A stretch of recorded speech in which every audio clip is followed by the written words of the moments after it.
And we're live. Well, I hope we're live. I decided to make some changes and then forgot that I've made the changes, so my companion deck is not currently working. So um, let's go put chat on the air. Let me know if you guys can hear me. Looks like David says we're live. Eric says we're coming through, so that's good. Yeah, I really hate when I update something and then I forget to like finish the update because it's obviously like in progress and then I never. So hopefully, the companion will reboot and start working here shortly. Although I really don't necessarily have a lot of changing of sources to do tonight, so we'll see. Um, but let's see who else is here. We have Toro in the house, David and David. Welcome in. Nils says he has to work early, so he'll watch the VOD. Well, I appreciate the watch hours. That's for sure. Speaking of that, let's get an update on where we stand in terms of subscribers and watch hours. We currently sit at 1,455 subscribers, which is up about 5 or 6 since a couple of days ago. So we're averaging um, about 3 subscribers a day, which I think is crazy good for me. Watch hours, we are at 2,641. As you probably know, you need 3,000 to get memberships, supers, and shopping, which is honestly kind of all I really want to do is get to the point where I can get memberships, uh, sell some T-shirts, maybe, that kind of stuff. And I think memberships might be interesting. I'm not sure if you guys would be actually willing to sign up for a membership. um, some people are, some people aren't. I don't really know. I'm not quite sure what membership perks I could offer, other than I don't know, bonus live stream. I don't know. We'll see. um, so yes, hit the like button. So that'd be appreciated. Um, what's this big game you're talking about, Eric? Anyway, so yeah, so basically, we're live tonight on Monday instead of our Tuesday time slot because Keith Bennett, who is sometimes in the chat, Will is doing his stream, and then he does a quarterly Zoom meeting for people who want to attend. I'm sure some of you are probably going to be on that, and if you, I'm not sure yet if I'm going to be home to be on that or not, so we'll see. Either way, I just kind of changed it to accommodate him or his streaming stuff. I know Tuesdays is kind of his day. I kind of jumped on his day for a little bit there. Looking at some of the comments, it looks like people prefer Monday or would like Mondays. I know Joe Trelli would like Monday. Looks like David would prefer Monday. Um, so we'll see. I mean, things are a little bit different now. Maybe Monday's not a bad idea. I don't know. Eric says he would do a membership. Awesome. So, um, I think the chat's still working. I don't know if you remember last week, the Aaron Precky updated his chat, so it seems to be working. Although it's in dark mode, which I'm not opposed to, but I'm not a big dark mode fan, if you will. I don't need dark mode on things, but some people really, really want them. Looks like my companion just rebooted. Let's see if it actually works. Hey, look, it works. And interesting, oops, works so good that I didn't come back. Um, Interesting note that things that used to fit in the buttons no longer fit correctly. Interesting. Never know what happens when you do an update. Yes, that is true. I do know some people at work who are, well, they're forced to use software that doesn't have a dark mode, and they're not happy about it. And the new update has dark mode, and that's all I hear about is when do we get dark mode? When do we get dark mode? Practical IT with Jeremy Lake is here. I should just start calling you the streaming guy because it seems like you stream every day. If you don't know, well, you all probably do, but Jeremy's gone live like 3 out of 4 days now, I think it was. I mean, he's constantly streaming. Yeah, he's the 2 to 3 JAU streaming guy. That'd be a good name for your. You should rename your channel, Jeremy, to the 2 to 3 JAU guy, because every time you go live, you're like, get 2 and 3 JAUs. And even though I laughed because like their night, you're like, I'm only gonna go an hour, and I cut out early, and then I watched the VOD the next day, and you're like 2.5 hours. I was like, he swore he was only gonna go an hour.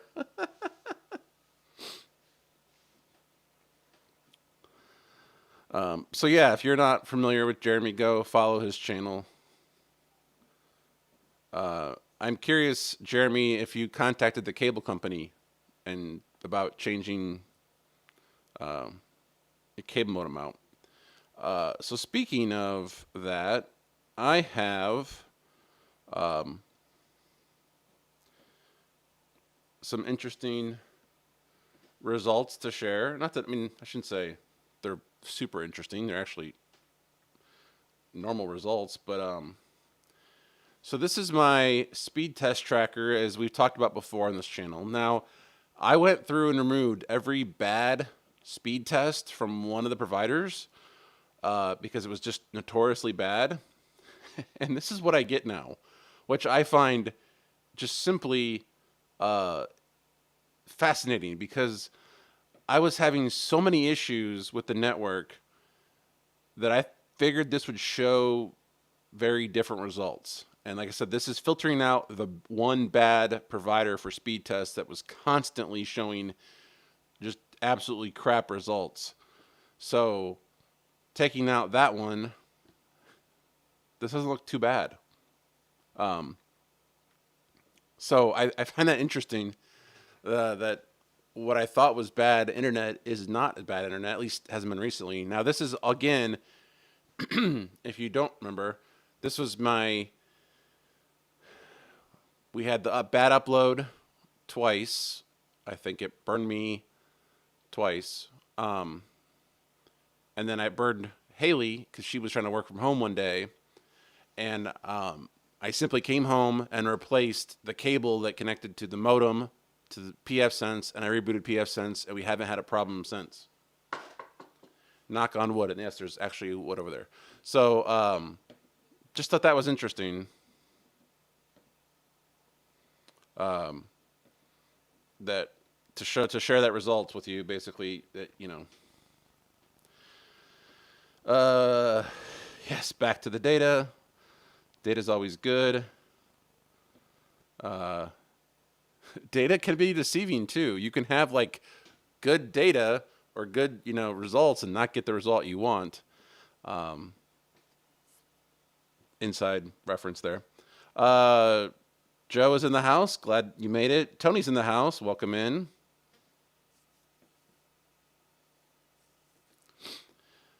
Jeremy has not contacted his ISP. He did active violence training at work today. So you come here to decompress?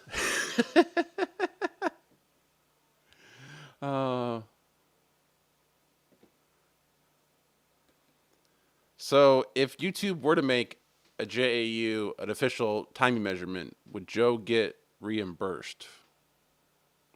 That is the question.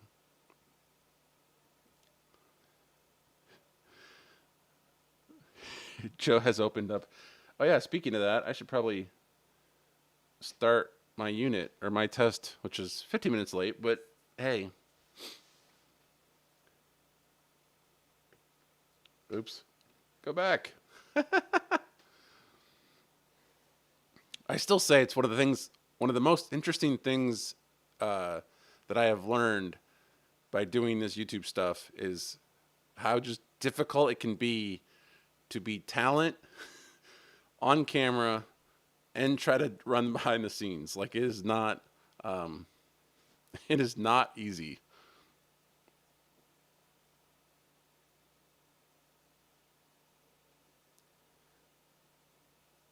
If Joe didn't get reimbursed, Joe would be on the phone with Joe's attorney.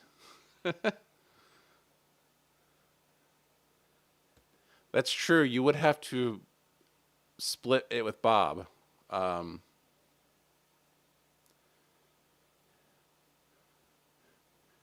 you know, Joe's probably filing a trademark right now. He's probably got some website up and is submitting it for a trademark.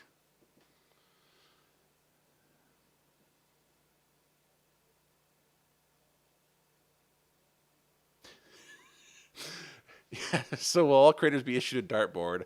It's like this is Joe. Throw a dart. That'd be funny. Can we just get that without YouTube thing? Like, Joe, could you do sell your face on a dartboard as merchandise?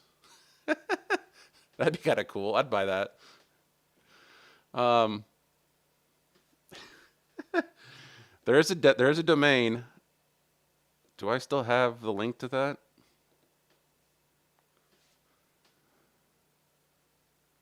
I just realized I need to change a button.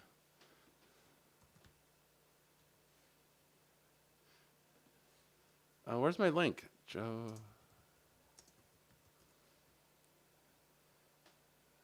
I don't remember. Was it? I don't remember what it was. J.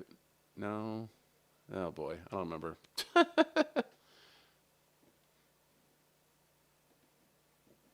Oops, that was a video I was watching earlier.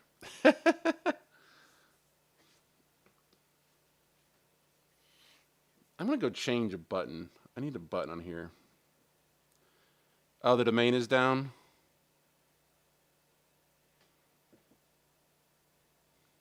It wasn't hosted on Google, was it? uh, I mean, I'm sure you've all heard of the Google domains and the dynamic DNS issues and how Squarespace bought them. I know some people went to Hover, some people with a Namecheap. I haven't moved mine, but I do need to.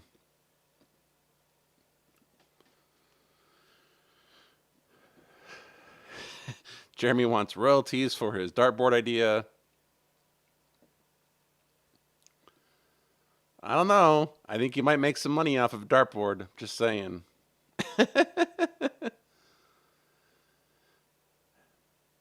I feel like this is their thing though. Like Google doesn't like Google starts so many things and then just cancels them or destroys them or I don't know. It just feels like that's their MO.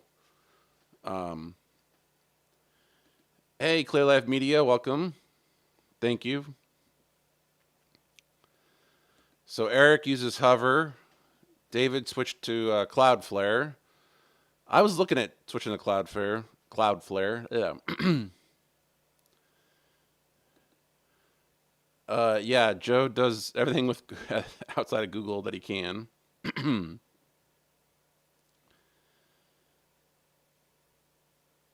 Toro agrees with David that Cloudflare is the best place.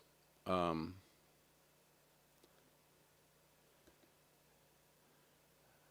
well, that's an interesting membership perk. A phone call with TVJ once a week. Hmm, that would be interesting. Or a Zoom call. I guess we could do a Zoom call.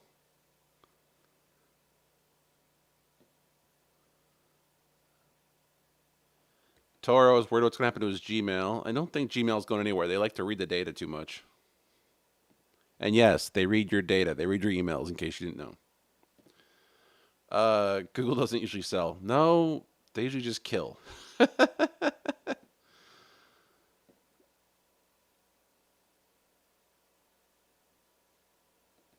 There are laws on domains. That's why they sold. Hmm. I did not know that. Yeah, in the end, they're an advertising company. Yeah, that's what they are. By selling volume and volumes of ads, that's what they make, or that's how they make their money, I should say. Joe's domains are in AWS, a couple of Cloudflare. Why do I keep saying cloud? I keep saying Cloudflare wrong, or I feel like they. Taro doesn't care that they read their mail or that Google reads his mail. They're not going to get the juicy stuff. I do not. I have a Gmail account, obviously. I have a YouTube account, and I have an Android phone. So, but it's only I don't use it for anything other than Android and YouTube. But I obviously did at some point because I get spam email from the Minnesota Democratic Party. I have no idea why. I don't live in Minnesota. Um, I'm not a registered Democrat, so I don't understand why I get emails from the Minnesota Democratic Party on my Gmail account, which so it's interesting. I report I report the email as spam every time I get this email. And then I also follow the unsubscribe link, which I know they say don't or do. They're supposed to be able to follow it. Either way, I report it and I unsubscribe, and I still get email. So Gmail is definitely not listening to me because otherwise I wouldn't be getting these emails from Minnesota.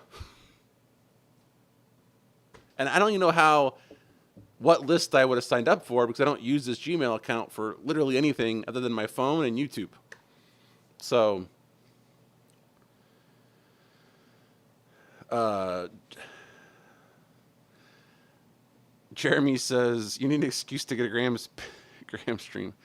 I don't think I'm going to get a Grand Stream PBX. No.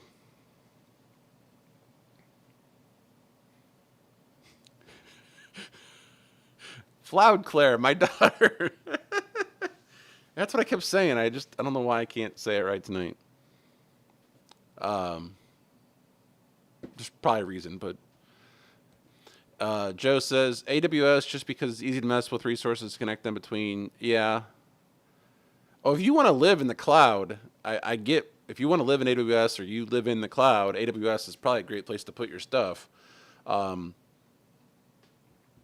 I did have a little cloud. I did have AWS for a while. I had a OpenVPN gateway in Amazon using was it the micro server? Whatever that free tier was. Um, yeah, I don't know. I had a OpenVPN thing for a while, so it was kind of cool, but I actually prefer DigitalOcean. Their VPS or their cloud interface is a little bit easier to navigate. And by a little, I mean a lot easier to navigate. David says, when I was a Unix development team manager, one of my vendors made a bunch of dartboards with my face and gave it to the sales team.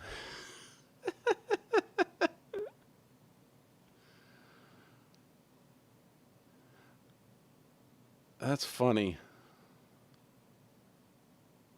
I have a couple people I should make dartboards out of. Or, put their face on a dartboard. That'd be fun. Toro says he's investigating if it's going to be possible for me to roll my own phone. Good luck with that. I don't know. I've heard didn't Ubuntu or somebody Pine the Pine phone? Oh my god, I can't. There was some project out there where you could essentially put a different OS on your phone. Was it Pine? I feel like it was Pine phone. I don't know. Well, thank you for that, Eric. I'm glad you didn't put me on the list. Yes, I am a registered voter. I have voted in every major election since I was 18 and could vote. I have voted in 95% of every primary and off cycle election, I've I can only probably I probably missed like five since I was like 18. Um, I'm a big believer in if you don't vote that you can't complain and shouldn't complain at all. So I make sure I vote so that I can complain about shit. Zoom call, I'm down, let's go. I mean, I feel like that's the perk then. I feel like once I get the membership perks, I'll have a membership and I'll do like a monthly Zoom call and that'll be your perk. I could totally do that. There's anything but Democrats in Ohio. We are a purple/red state. There's nothing quite like signing and work distro list with all the dating sites randomly. Oh boy. Funny story.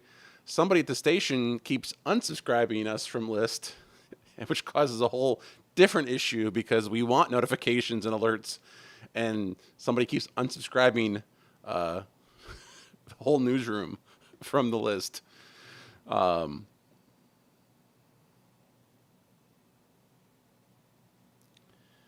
Google leans left, so there's a bias. All the Republican emails go to spam. I wish emails went to spam. I don't. That's the problem. They're not going to the spam folder. They're coming to the inbox, regardless of party. I want them to go away.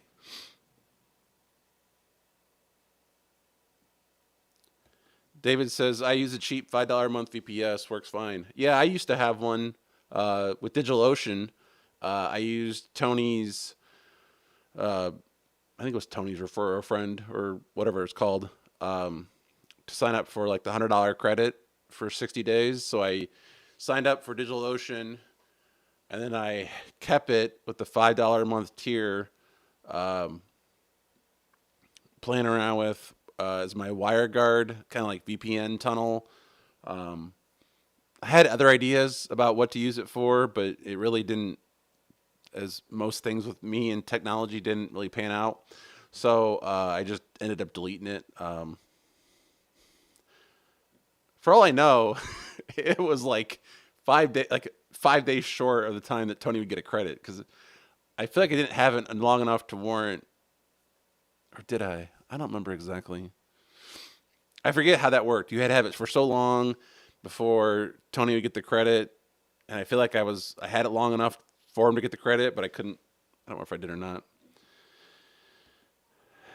Yes, Route 53, which I think is a perfect name, by the way, for a DNS provider. Route 53, like that's a good one. Good one. AWS, not a great place to work. Well, it was, but now Amazon's too big. Amazon is definitely way, way too big. Practical IT. With a name like Floyd Clare, I hope that poor kid is at least lucky enough to look more like your better. um,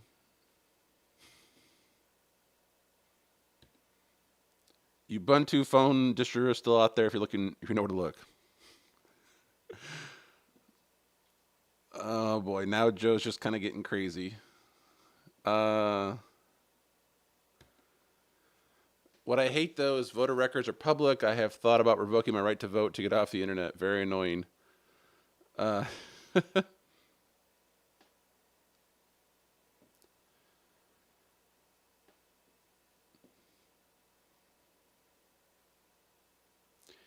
Joe says my political affiliation should be public. Yes, but if you vote, or you could just confuse them and vote Democrat once and vote Republican the next time and vote Independent, and then if anyone's looking at your records, then they wouldn't have any idea what the hell how you lean.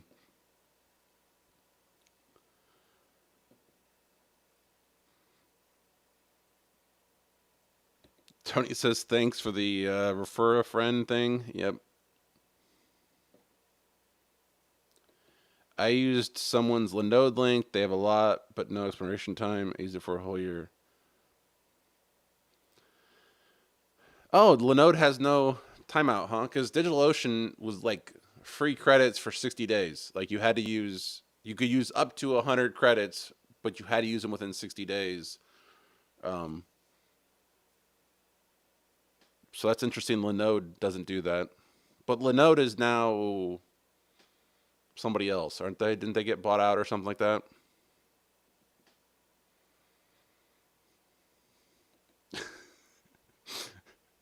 Tony could have actually retired.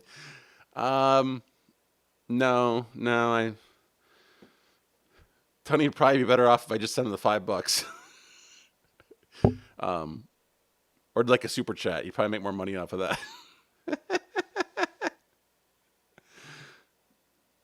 Oh, David says they used to have a timeout, but now they do. Okay, I figured everybody has a timeout just because. I mean,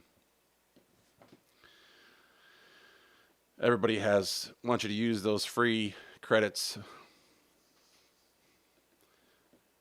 Oh, see, so Tony didn't need my $5 anyway. He has so many DigitalOcean credits. He hasn't paid a DigitalOcean invoice in 4 years.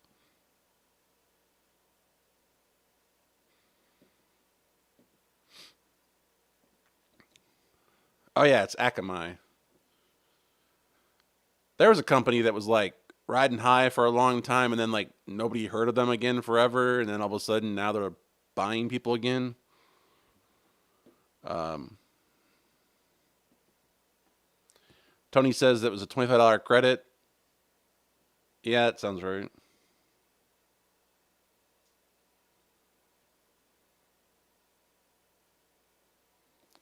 With voter affiliations, owning a business, people look up to see if you align. It's a thing. Wow, interesting. I honestly would have never thought that. So, learn something new every day.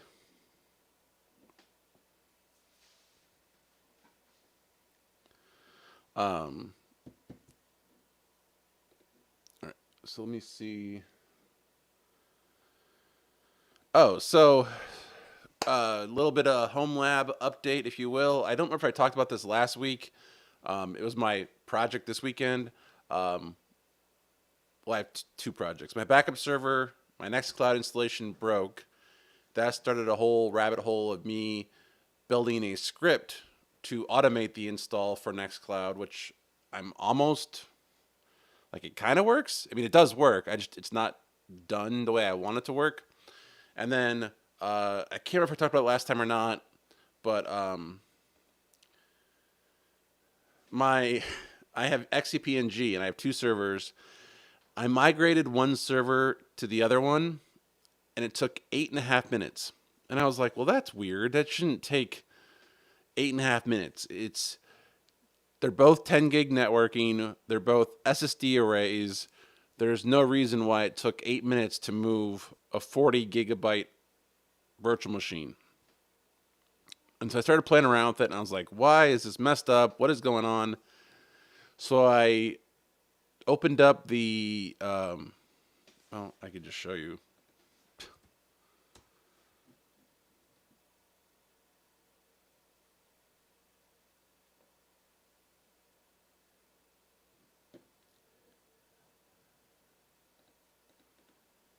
Hold on, let me remove some things.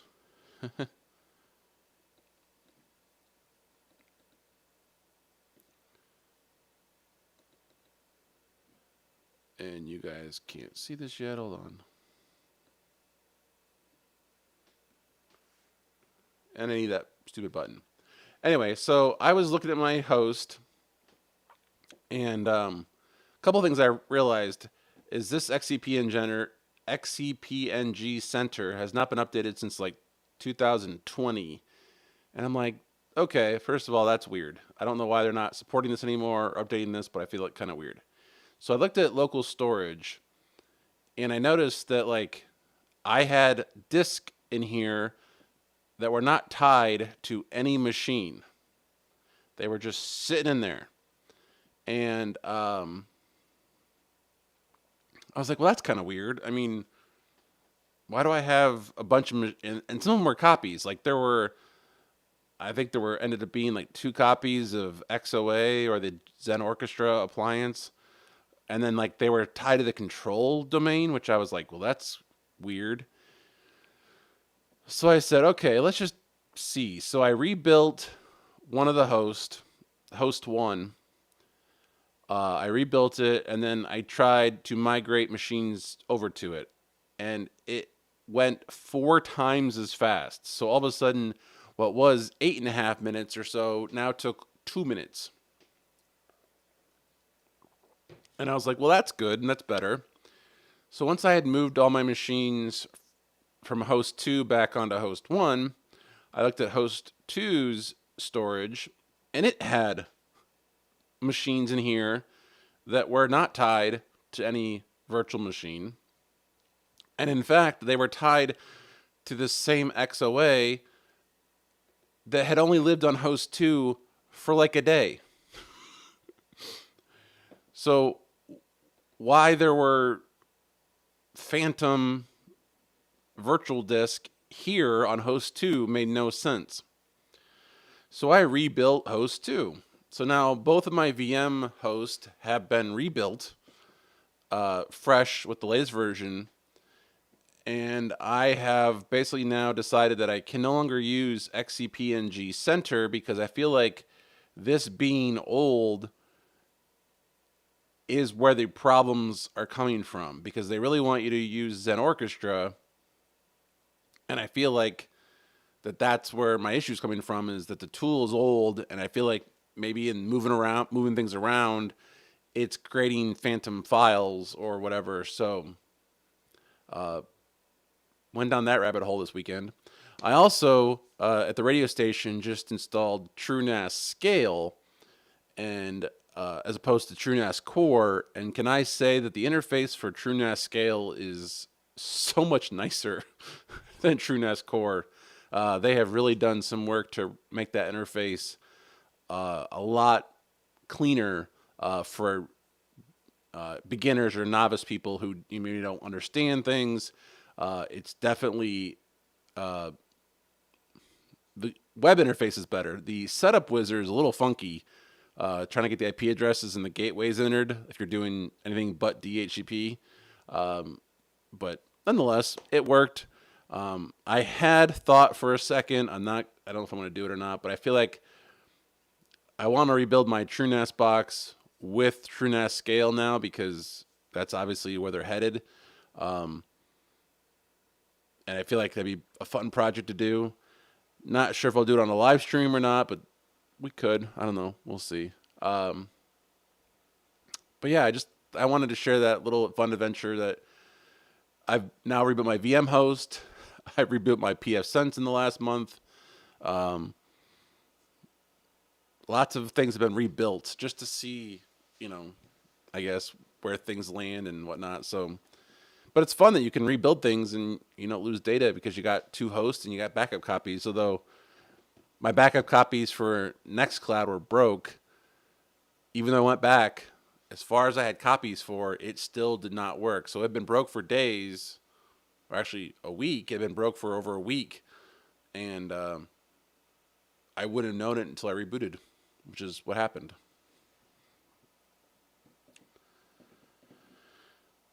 Joe says he votes for whoever's irrelevant. I guess then don't vote.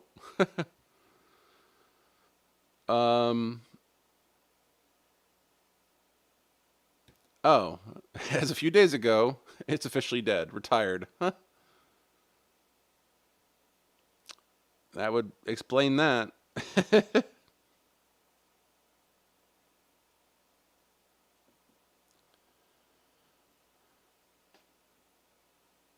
That's what I feel like. I feel like because I did not realize how old that tool was.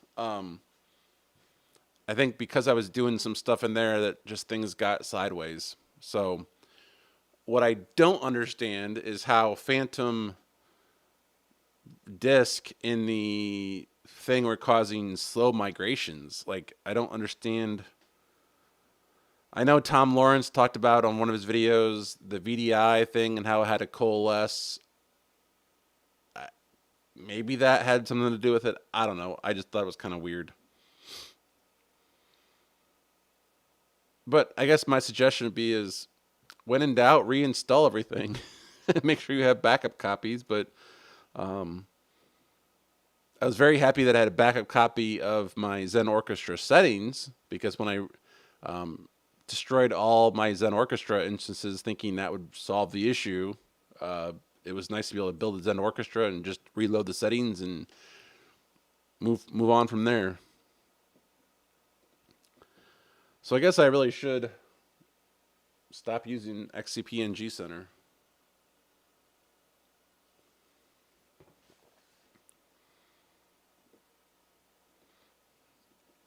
Oh yeah, that's right. There's that Exolite thing.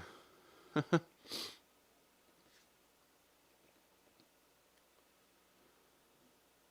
can't remember if that is that built in yet.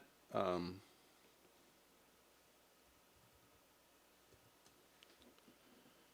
I don't remember if that's actually available yet or not. In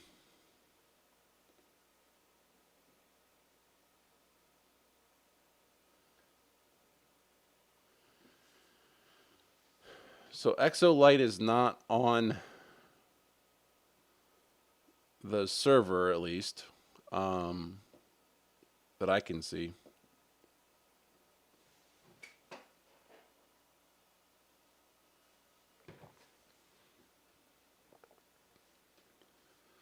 All right, and I'm gonna fix this thing because I am so tired of not having a button.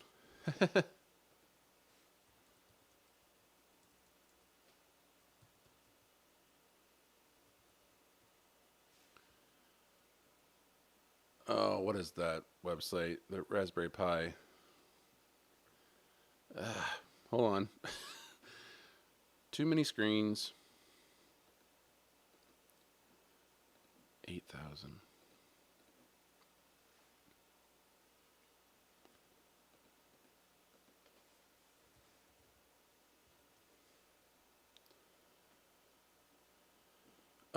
Buttons. So I don't need this one.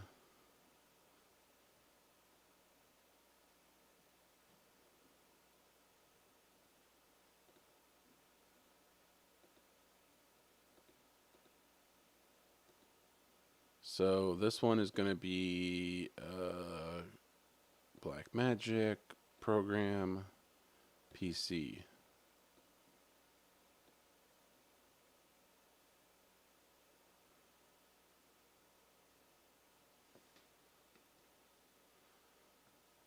There we go. That is so much easier. I don't know why I didn't do that before. And actually, I should do um, media player one, so I can do this. There we go. Cool. Um, that was fun.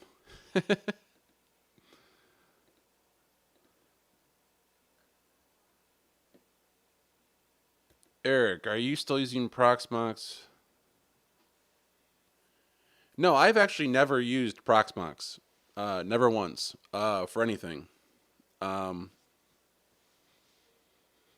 I've thought about trying it. I know Jeremy uses it. It looks interesting, but it also looks kind of weird in a way.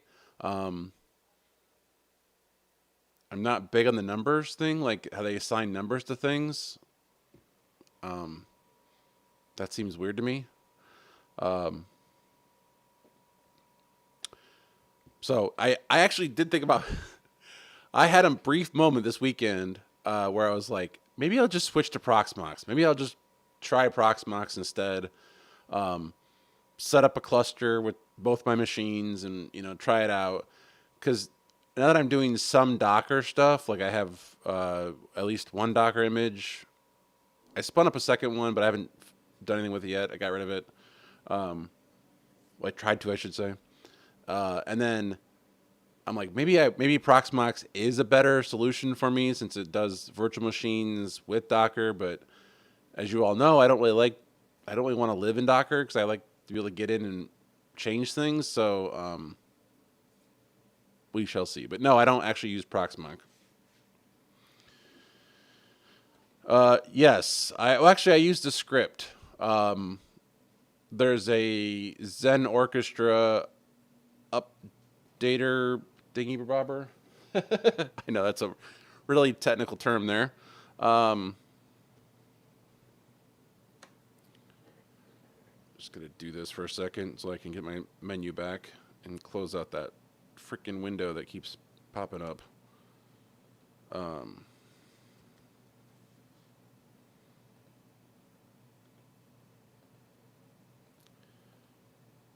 should probably build a shortcut on my computer that I can turn off the HDMI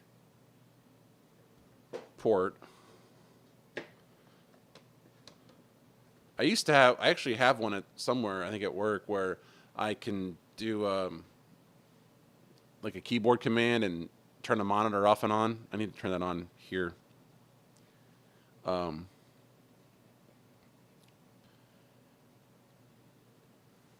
so I use this GitHub where it installs Zen Orchestra from source, so um, I get all the features, and it's great because I just can go in here. I mean, this supports all the different, you know, Debian, Ubuntu, all this stuff. And then what I like about this is it offers you the option to update, and in the case of last week, it offers the option to roll back because I did an update and it broke. And I was like, well, that's stupid. So I didn't come back to the same script, hit roll back, chose a Zen Orchestra from like 3 days prior, or I should say 3 installs prior. Magically, Zen Orchestra worked again. I waited a couple days, came back, did Zen Orchestra update, and magically it worked again. So I don't know if the script was wrong or if they had a bad commit. I don't know, but it definitely broke for a little bit, and then rolling back using this script saved my bacon, and then I moved forward again. So yeah, and then basically you can also um, Zen Orchestra has proxy versions for doing things like in remote sites, and this script will let you do install the proxy version of Zen Orchestra as well. So, highly recommend this Zen Orchestra script if you're going to go with Zen Orchestra. I mean XCP-ng. So, um, yes, Exolite is definitely still in beta. Um, I think maybe David, you could comment. I don't remember exactly, but I feel like they get a lot of flack for not having a command tool built into the server.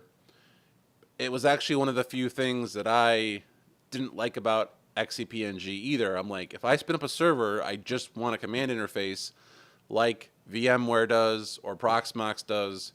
But then I thought about it more, and I'm like, but if I have 20 servers, I don't want them all to have command interfaces. Like, it'd be nice to not have all those interfaces just out there and being targets.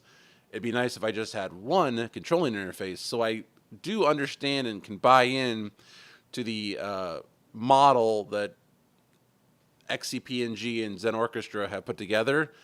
It just took me a while to get there. But I bought into it, and I'm like, yeah, you're right. The VM host, they don't need to run their own command and control server, if you will. They just need to run virtualization. They don't need to have a nice GUI where you can change the NICs and stuff. That's what Zen Orchestra does. So, um, yeah. Otoro says the numbers don't really matter. I just have them match the last two octets. Well, that's a good idea. That's definitely cool.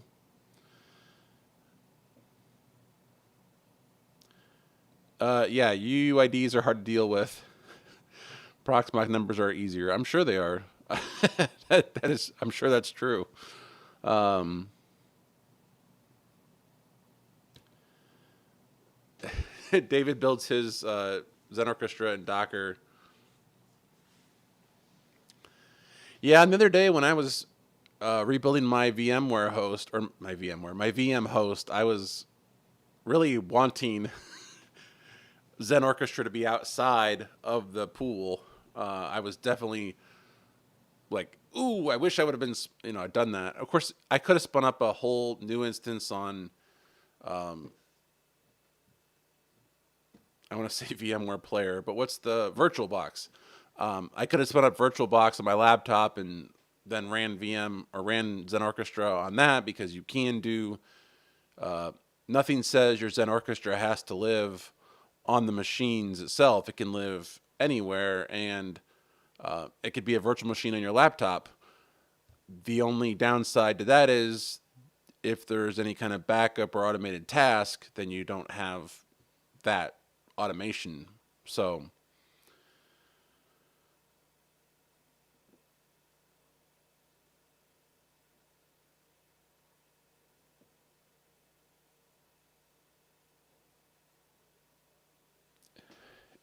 yeah, it's an appliance. Definitely should be treated as such.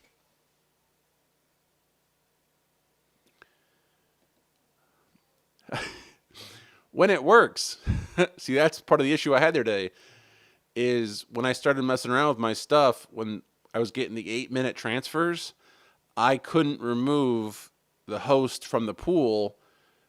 I had all kinds of things. Zen Orchestra would not let me do anything to that host.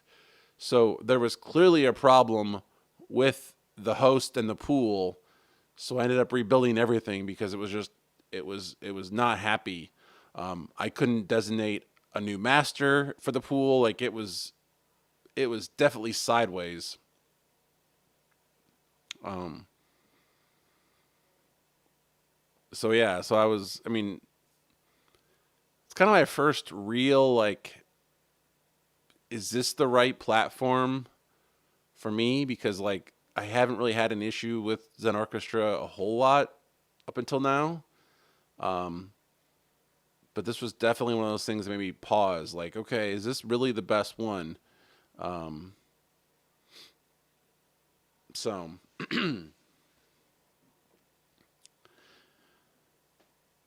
when I was testing XCP-ng, I ran. Yeah, I mean that's definitely a thing you can do, and it's definitely in a way a big perk of theirs.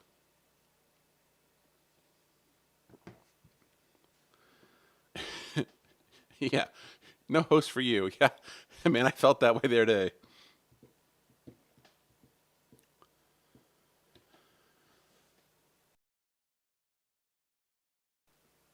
Sorry about that. David says, "What's once XCP-ng 8.3 is released, I can move back to XCP-ng. Proxmox is nice." So I'm curious, what's feature in 8.3 are you looking forward to, or are you just, is that how your hopping works? Like new version, switch back and forth, new version, switch back and forth. Just curious. It looks like I haven't seen Joe or Tony in a while. It looks like people dropping off already. I hope not. Um, this isn't accurate, but we've only been about 54 minutes. I guess we're further along than I thought we were, but hopefully you guys are still here. Let me close. Too many windows open.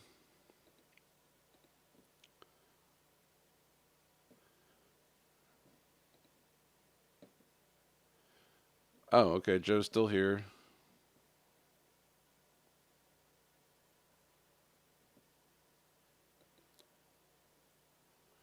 Ah, gotcha. Okay.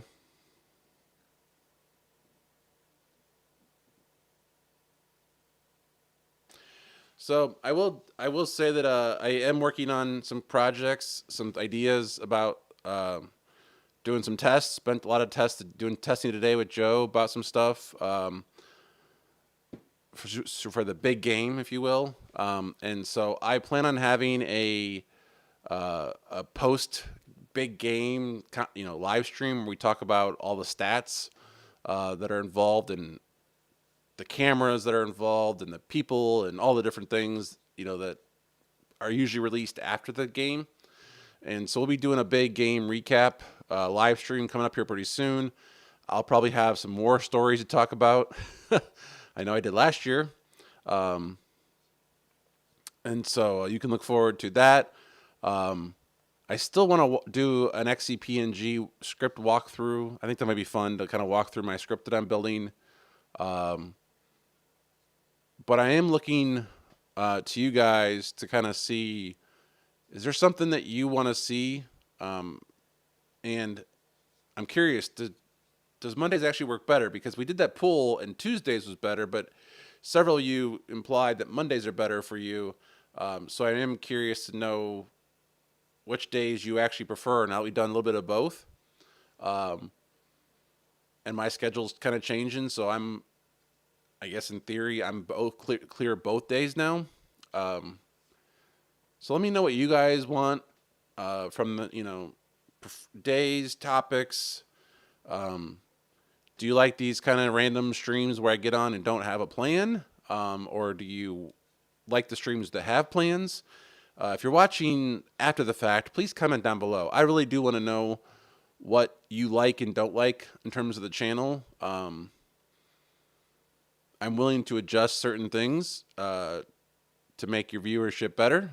Uh, I know, I think it was Clear Life Media said they were just like catching up on my VODs from like weeks ago, which might explain my watch hours increasing dramatically in the last week. So thank you for that.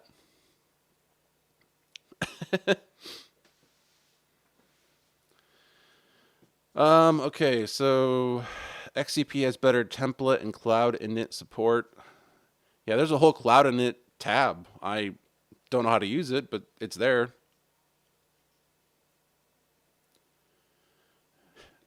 Glad Windows 11 support is coming soon.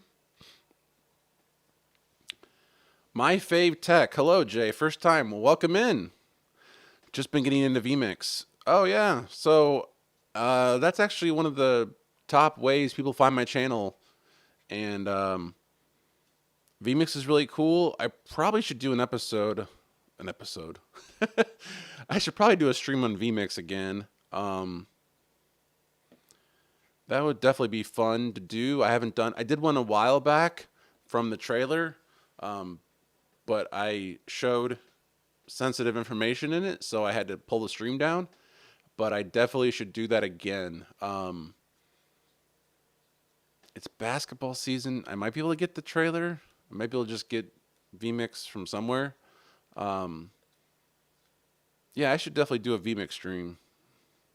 So, but welcome in. I'm glad you're here. Uh, you can technically install Windows 11 now, but as you import the virtual hard drive, hmm. Eric says he'd be up for XCP&G walkthrough on a Monday. Joe says Monday. David can have Thursdays. I was gonna say, didn't David decide he was gonna go live on Monday?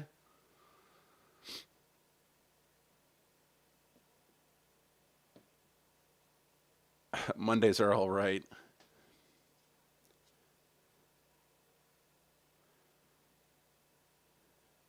I actually do not follow the NBA at all. Um, Definitely not a basketball fan. I prefer the NFL My local hockey team, if they're in the playoffs, and I don't mind going to real baseball games, but I will not watch baseball on TV. Um, Big football fan. That's my favorite sport by far. I will watch racing sometimes so I'll probably watch like the day um 500 uh, I will because I've been to Las Vegas and so um I watched the Grand Prix and you talk about a race that makes no sense to me, that would be F1. Could not follow what the hell was going on with that race. It was so weird. Um my gut says the Kansas City Chiefs. Um yeah, probably the Kansas City Chiefs. I have a bet on them. Um, so for those who didn't know, I was doing a little bit of betting here for a little bit. I did the sign up for the apps where you get the put $10 down and get the $100 bonus bets. So far, I'm one bet paid off at 120 bucks, or no, 108 bucks, and one bet paid off at 18. So I made 86 bucks, I think, at this point, or 88 bucks. And that's basically what um, where I'm stopping in terms of betting.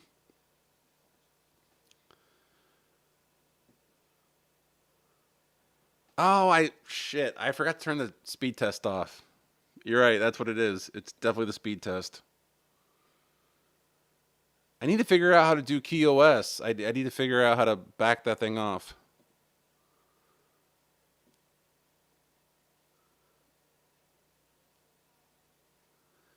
Yep, no, it definitely was a speed test. I know you're exactly right what that was. I made 80 bucks off of them. So Eric's a big racing fan. Did you really want to talk about graduation lower thirds? I mean, I can explain how we do it if you're interested. Um, but I don't think you use vMix. So I'm curious if you actually want to know about it or if you're just throwing it out there. Yeah, speed test stabbing me in the back again. Yep.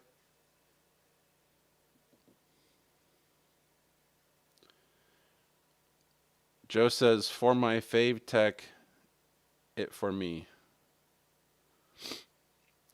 Um. So yeah. So okay. So I'll just go over it briefly. So one of the coolest features about vMix is their ability to do graphics tied to a Excel spreadsheet, a Google Docs. Um,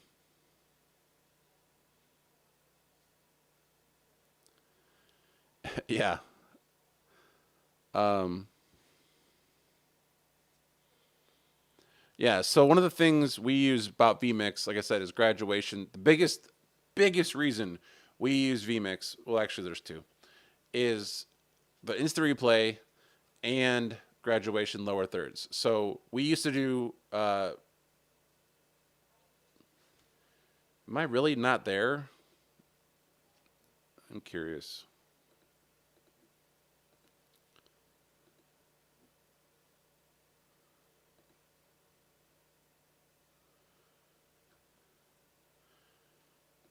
Everything looks good on my PF Sense, so it must have been my speed test.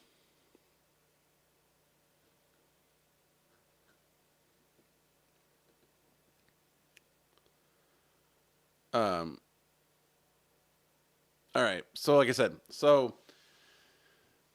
graduation lower thirds. We had a whole control room, old school control room, switchers, audio board, Chiron, all that stuff. They used to spend days, and I kid you not, it was days, putting the names of all the graduates into I'm gonna say Chiron, but it wasn't Chiron. It was not Deco, not lit. No, I don't even know what the hell it was. It was some. El Cheapo graphics system. I don't remember what it's called. It's not one you're going to buy today because I don't think they don't make it anymore. Anyway, so they used to spend days putting this graphics in the lower thirds, and it had the country flag and where they were from and all that stuff. And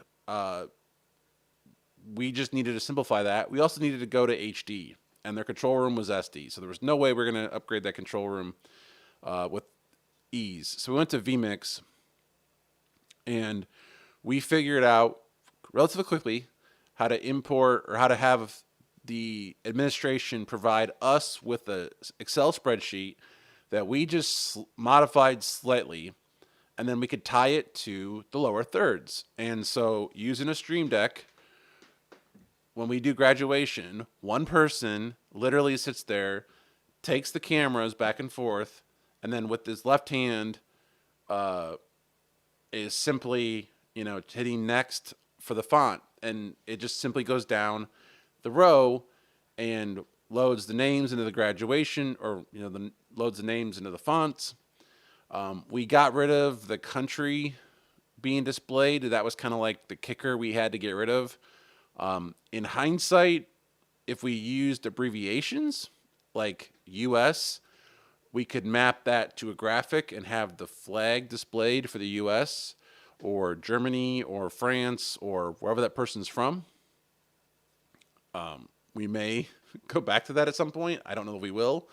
But basically, it made graduation so much simpler. The only issue we have with this, and this is an issue with any software-based platform, is we do what they, I guess, call IMAG, or image magnification, which I feel like is a weird term, but we show in the room the video feed, and because we're going through vMix, it's delayed, and it's so much so that it drives me bonkers. I can't stand it, but nobody else seems to care.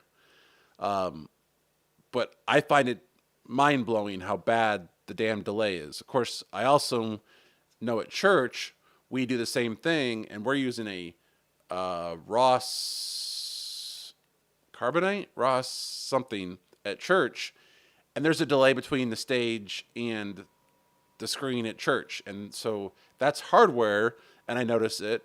I really notice it when it's software.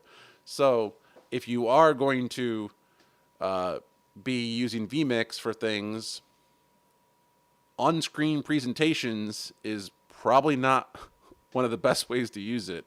Having a hardware switcher is probably better. The issue you have is then you obviously have to run through a hardware switcher, and you got the keying and replay, all those other issues to worry about. So I haven't figured out a great way to do it, but it's definitely something that I've had to factor in, that the on-screen display in the room will be behind because it's a software-based switcher.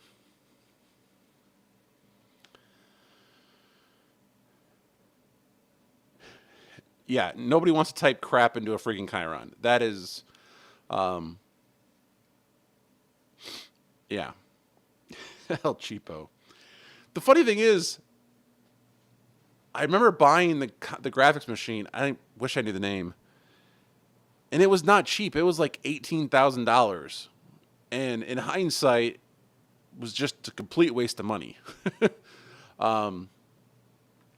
We also bought a replay machine, like a standalone 3-play, not replay, 3-play, which is a replay machine.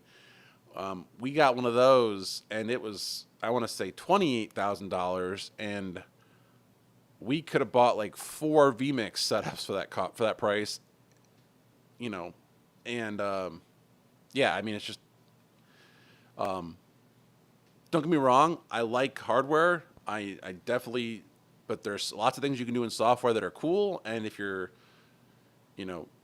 broadcast isn't dependent upon, like, let me rephrase that. If your budget allows you to do it in hardware, I would do it in hardware. If you can't do it because your budget doesn't allow it, then software is a great option.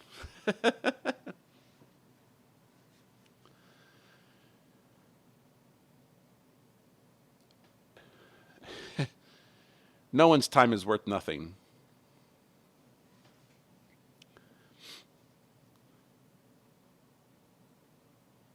Yeah, IMAG's a thing, and I don't. I mean, I get doing it. I'm saying the name. Like to me, IMAG is a weird name for what you're doing. I get doing it. I just think IMAG's a weird name.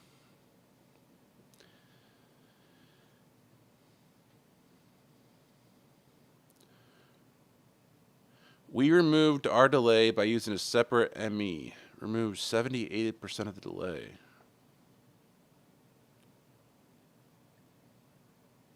Do you have a physical switcher, or what are you? How are you doing it? Like, cause you say OBS deck link in the next thing, but I'm not sure what. Where was your ME at? I don't follow, David.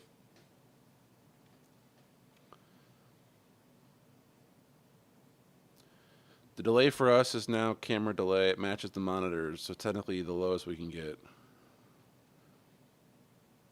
You know, that's a good point because at church, we use DSLRs,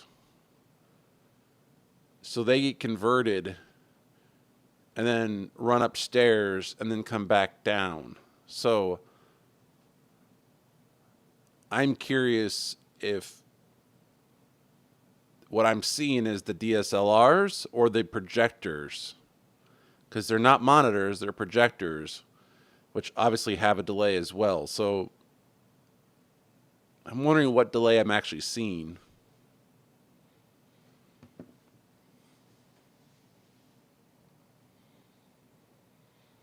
Um, just back to the iMag topic.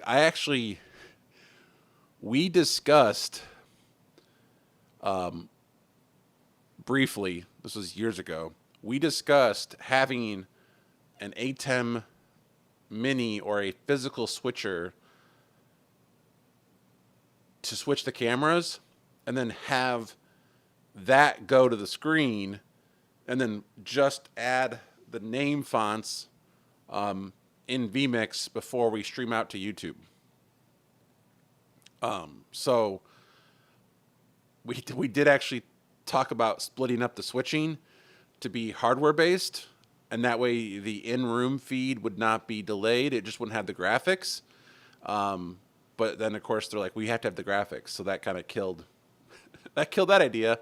But I did entertain that thought process because we actually had we have, I should say, a fly pack with an ATEM, I don't know, whatever, 2ME switcher in it. Whatever. I forget what they have now. It's been so long. No, it wasn't a 2ME switcher. Uh, yeah. So we could have done it that way. um, but we decided not to.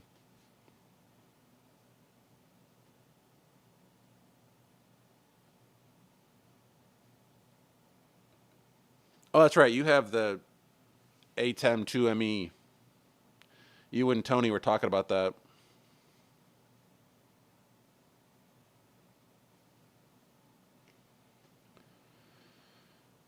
Yeah, no, you definitely have to. Yeah, the delay is crazy if you don't do it that way. So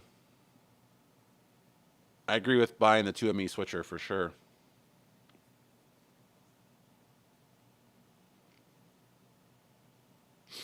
Um,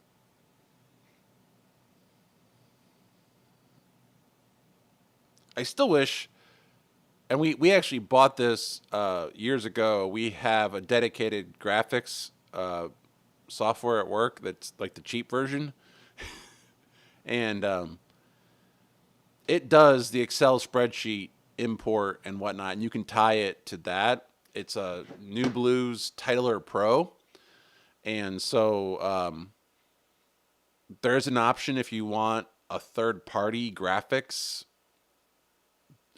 generation, but you still want the features like of the Excel spreadsheet and whatnot.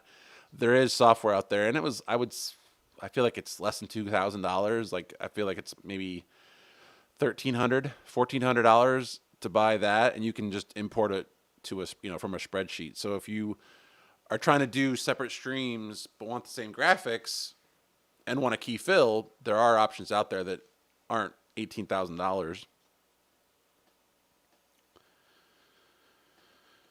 David says, we have iMag graphics because we send OBS deck link out with key and fill, so it's hardware switch with the key from OBS. Yeah, okay, so that's what I'm doing with this channel. I'm Aaron Parecki's chat program is a web page. OBS calls up the web page, and then it spits out key and fill to a Blackmagic switcher, and so I'm doing key and fill. I would definitely say always do key and fill. I know people, talk about, oh, I could do chroma key or you can do, whatever. It's graphics are best with key and fill. I'm just going to throw that out there. So staple number 1, you don't need 4K. Staple number 2, use key and fill. Don't use chroma key.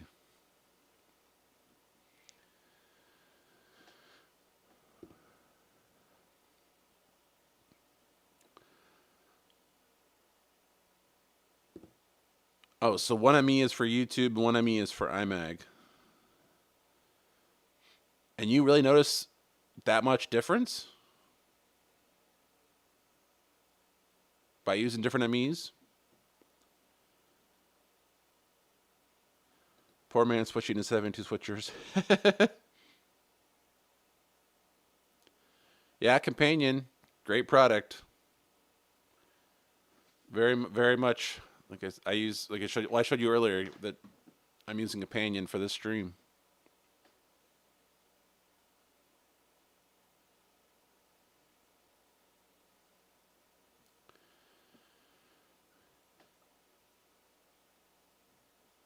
You wouldn't have to keep them separate if you did it all in hardware, but you probably should have them be separate based on your presentation. For ours, like graduation, it's the same thing. There is no difference between what goes to the stream and what goes up on the monitors. It's the exact same. Exact same.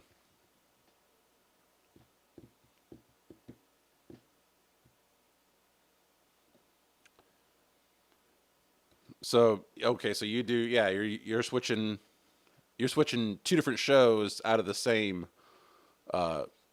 switcher. That makes sense. And I'm pretty sure that the big boys do it that way too. There's, in the big trucks, there's, like a 8ME switcher or whatever it is, and the A show, if you will, might get 4 or 5 or 6 MEs, and the B show might get like 2 MEs, and I know it's Thursday Night Football, Monday Night Football, one of the shows, I think it's Thursday Night Football, they have the big switcher and the small switcher, and like the one room, like there's 2 control rooms in the truck, and so there's the big control room and there's the small control room, which has like the little 8-button, like 8-input switcher. It looks, I mean, it's bigger than that, but it looks like it's a, I don't know, maybe 12 or 16 input switcher. It's kind of like stuck in the corner, and then like you can tell there's a producer and director next to him, but that's the whole room. Like there's TD, producer, director, and it's just in a smaller room. And I know they're using, part of the big switcher, so they have all the same inputs. They're just using a subsection of what the big switcher uses. So you're doing the exact same thing, just on a much smaller scale.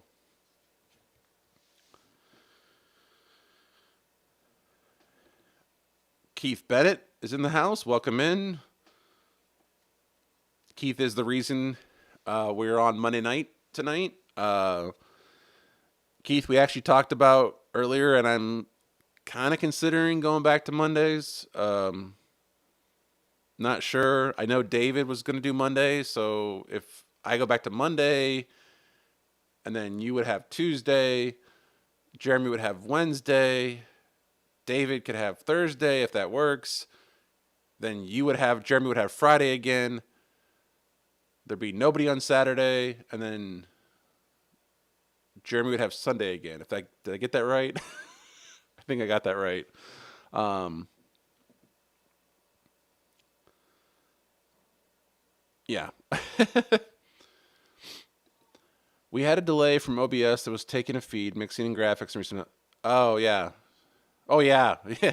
If you were going through OBS, uh, that would be yeah, that would be. Oh, I can't imagine how bad that was. I know what OBS delay is using SRT. Oh God, I can't imagine what it was to do bring video in and then add a layer and go back out. I guess it'd be shorter than SRT, but still that would be bad. Bad, bad, bad.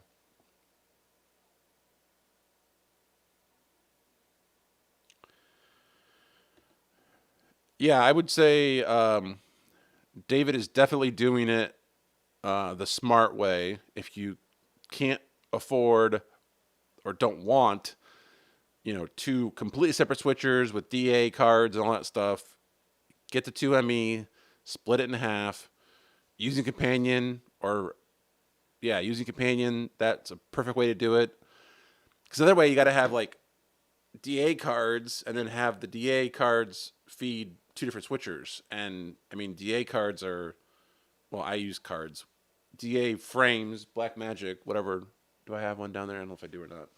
Um, Even them are going to get expensive. So you're doing a great. Um, David's right on. The only downside of how we do it is that I'm on mix 2 since the guy iMag will sometimes use.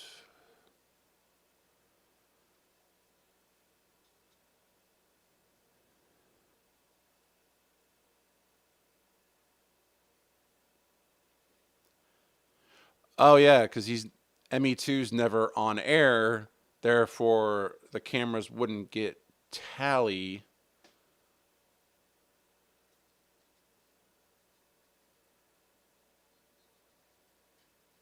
Is there a way to fake it though?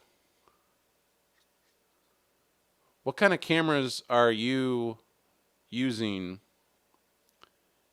David? I'm just curious because I there might be a way to do it. I'm not 100% sure.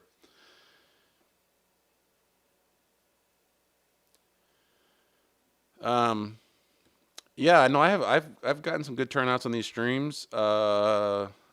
Looks like I don't know what my current viewership is, but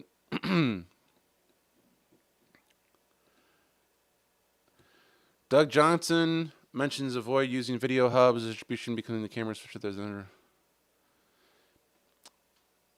Yeah, I mean anything you go through is going to add some sort of latency. I can't imagine a video hub being that bad.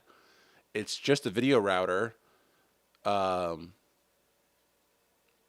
Unless you're using like the clean switch version, because the clean switch version of a video hub, I believe, does retime the outputs so that they're clean switched.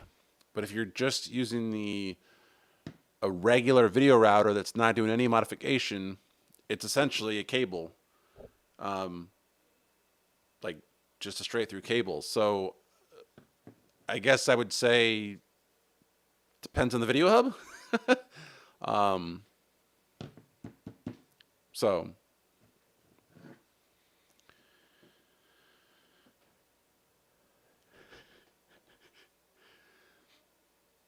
yeah, we need a we need a TV guide, or sorry, a TVJ guide. Yeah, I hope I got that correct. I think that's so I guess speaking for who's in the chat, we'd Eric could go live on Saturdays, Joe could go live on Saturdays, Tony could go live on a Saturday. Then we'd have every day covered.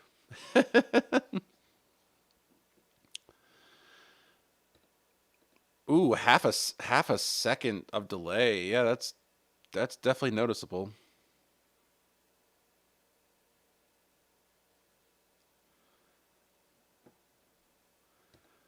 It's a network, kind of.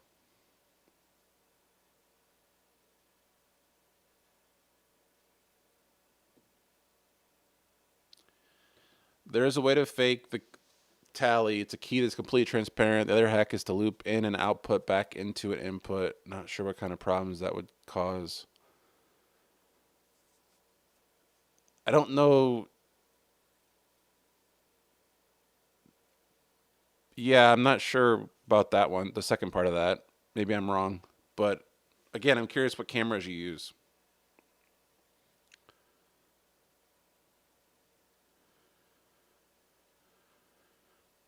I get the key, the transparent key option. Not quite sure how you do it, but I get what you're trying to accomplish. I don't know how looping it back out would solve your tally issue, but maybe I'm not thinking correctly.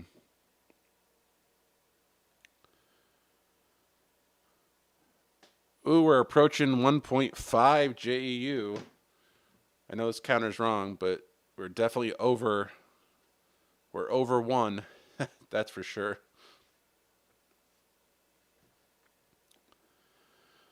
All right. Any other questions, comments? Um, Probably gonna wrap this up at 10:30 Eastern.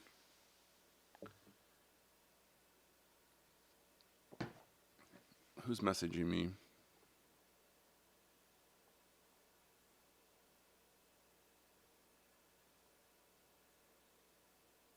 Oh, that's good.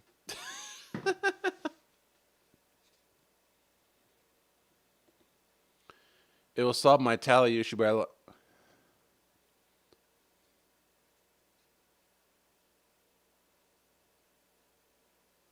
It'll solve my tally issue by letting me ban. Oh, I see what you're saying. Yeah. Okay. Wait. I don't know. My head might. Yeah. No. I get the problem.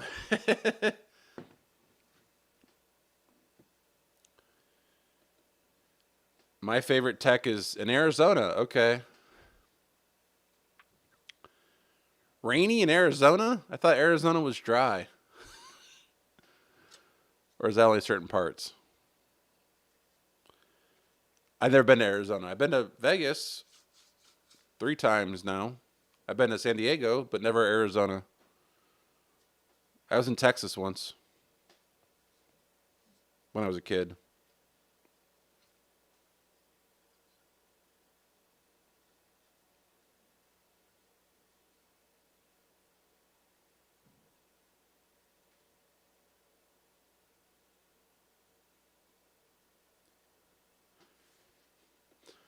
Oh, that's right. There's that storm thingy that everyone's getting over there.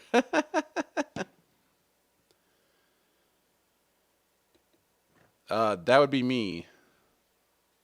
Wait, what's your first live stream? Wait, first of all, when are you going live? And what's your first topic? But yes, I would love to see your church streaming setup, or at least you talk about your church streaming setup because you're doing some interesting stuff. I am curious what cameras you are using because there is, if you're using like regular cameras, you could in theory combine tallies, and I don't know if you can get the tally module from ATEM. I'm just kind of wondering. I guess I'm probably overthinking it because you probably are using Blackmagic cameras, and I'm also wondering, could you do like an Arduino that would read the data from both MEs and then like combine it? I don't know. I'm just.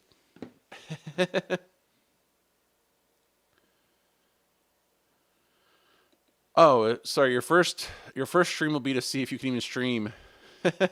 Gotcha.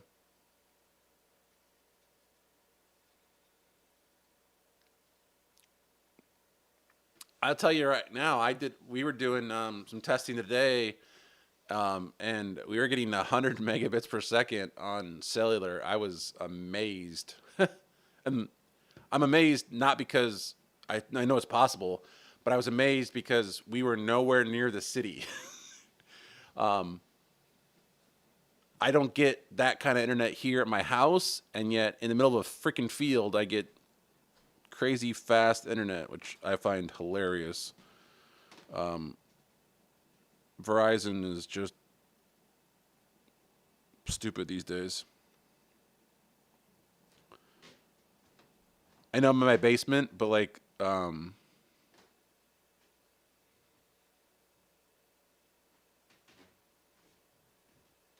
my internet right now is about 22 megs per second on my cellular. So to get 100 megs in the middle of a field was it's pretty impressive. Use PTZ cameras. So do you have the Black Magic Tally box? Then is that how you're getting Tally to it? Or you do you know what box I'm talking about? You probably do. Because I'm just thinking, I'm wondering if you could like somehow fake it out or read the data from the ATEM and like do some sort of homebrew tally system.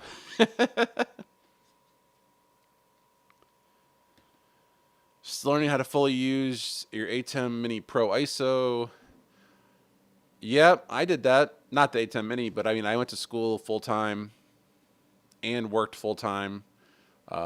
My current employer, my current station, I mean, I got the job, I got the opportunity to go full time before I was done with college, and I took it. And so I went to school essentially full time and worked full time, and then had to go to school part time so I could take, I could work full time because it was just too much for me to do both. So I can relate. It's a lot. It's a lot to keep straight, and I don't know. I don't know if I could do it now. Like if I if I had to do it now, I couldn't. There was no way I could do both right now. But when you're 18, 20, you make it work. I spent many a days doing homework at my station, while I was working. um, yeah, so.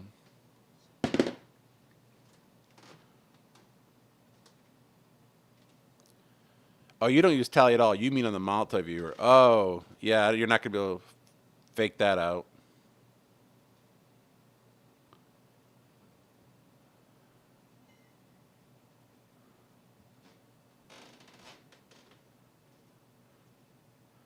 Oh, okay. Uh, yeah, that would probably make a big difference too.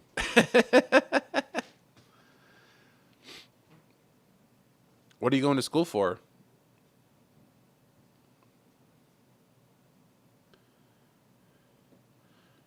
Because I was an engineer, I had a lot of time between shows, so I could actually go to school and do homework between shows. RPTZ, our Panasonic, they have tallies, but I can program them via companion. That's true. That is very true. Um,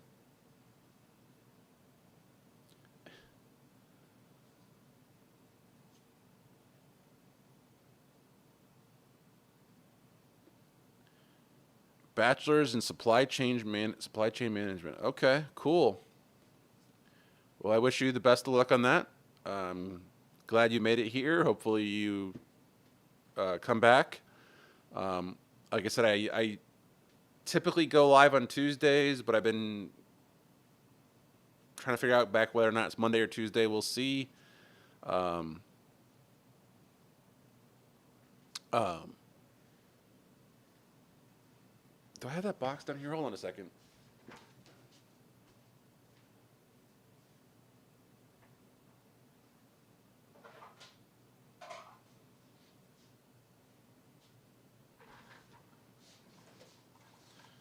So I forgot I had this box here. So we actually ate Black Magic. has a Tally interface that allow you to um, connect like physical Tally devices and GPIs to a switcher. Um, I frankly forgot I had this. Forgot I had this here. Um, and so if you, that's what I was kind of thinking in my head when I hear Tally. I think of physical Tally. Um, so, but that box, this does exist in case you were curious, and it does work with their the 8 Black Magic switchers of all kinds. I'm pretty sure. And this just goes in via the Ethernet. So it's pulling Tally. There's some API for doing Tally, and that's why I was thinking maybe if you could pull the Tally in and like combine them, but you're not doing it that way. So I just introduced that for probably no reason.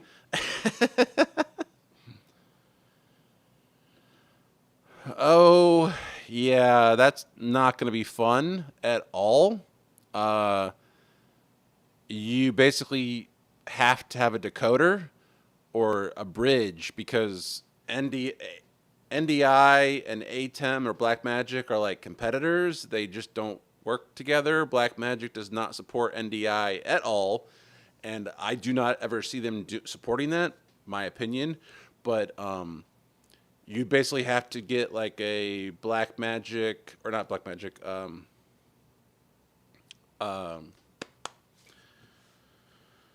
we have one at the university. What's it called? Um,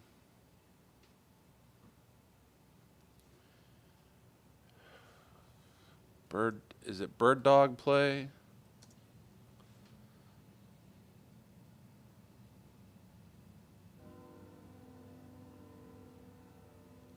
Yeah, it's basically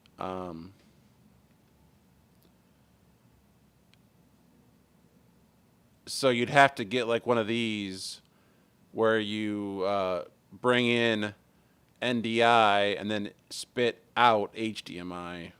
Um, I think this would do it.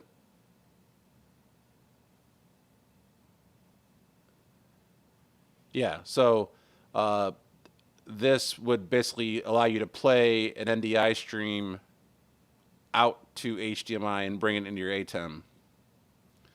Um, there are other versions as well.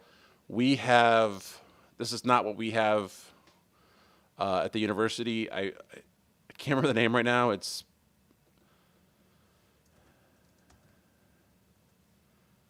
uh, is it this one? Yeah, it's we use this one, and this allows you to go, I believe, to and from.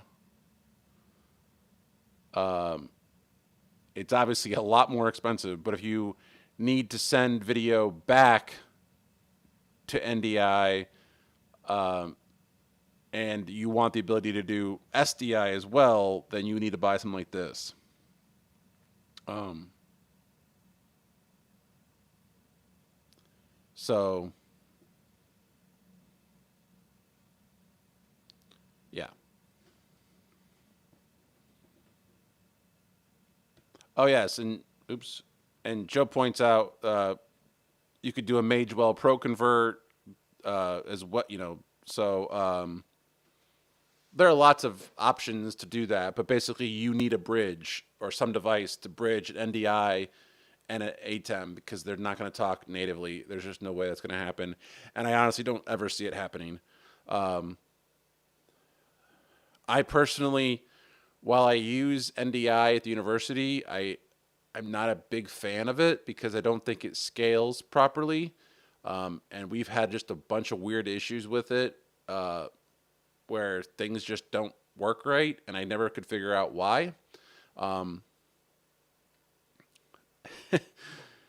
Good night, Toro.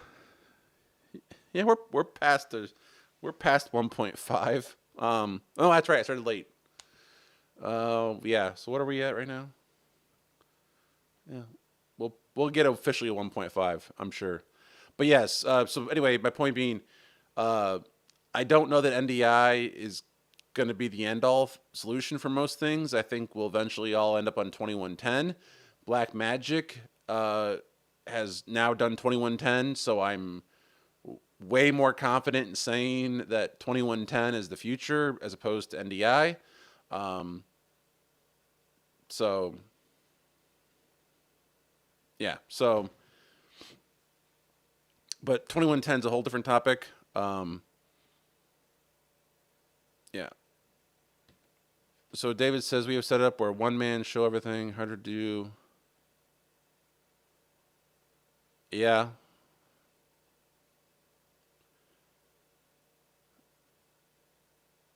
that would definitely be hard to do it all.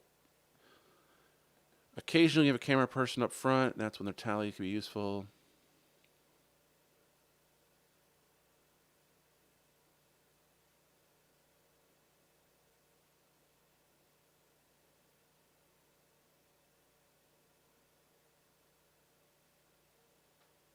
Yes, SEMPTY 2110, technically speaking.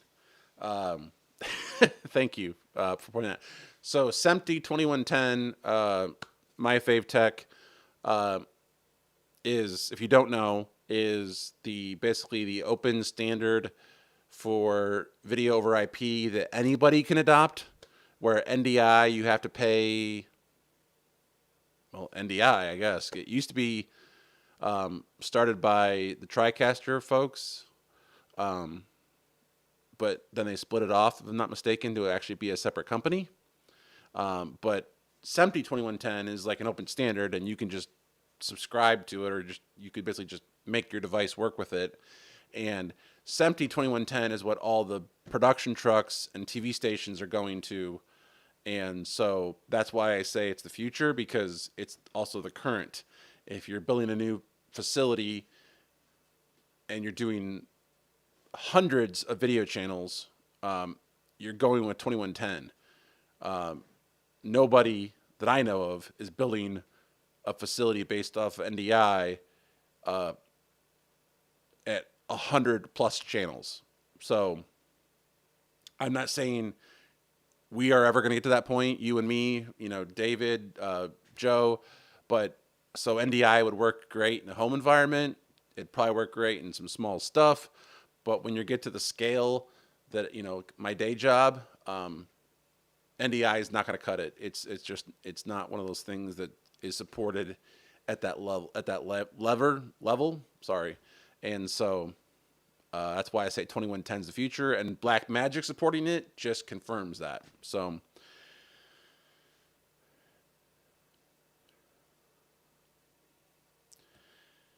yeah, I really want to figure out a way to try 2110, get play with it.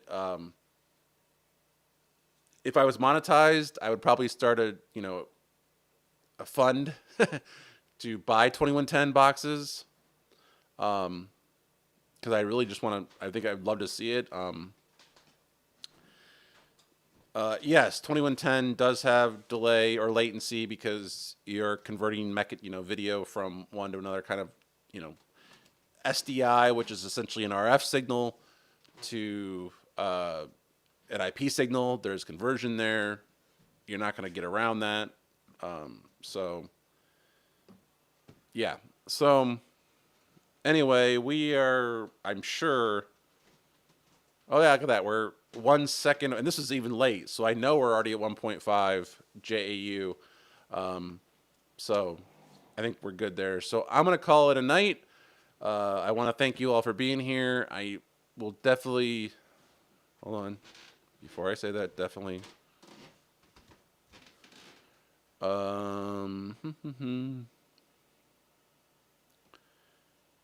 Yeah, I don't. I should be able to go live next Monday or Tuesday. I'm not sure yet. Um, watch the channel for more information, but I will definitely be live next week talking about the big game and how it went and some of the specs behind it. I found a graphic the other day that had like all the cameras and all the replay devices, and it was just crazy. So I'd love to kind of go through that with you guys next week and discuss other things. Let me know if you have topics for ideas or want to see certain things. Comment down below. Share it with your friends. You know the stuff. So you all have a great night.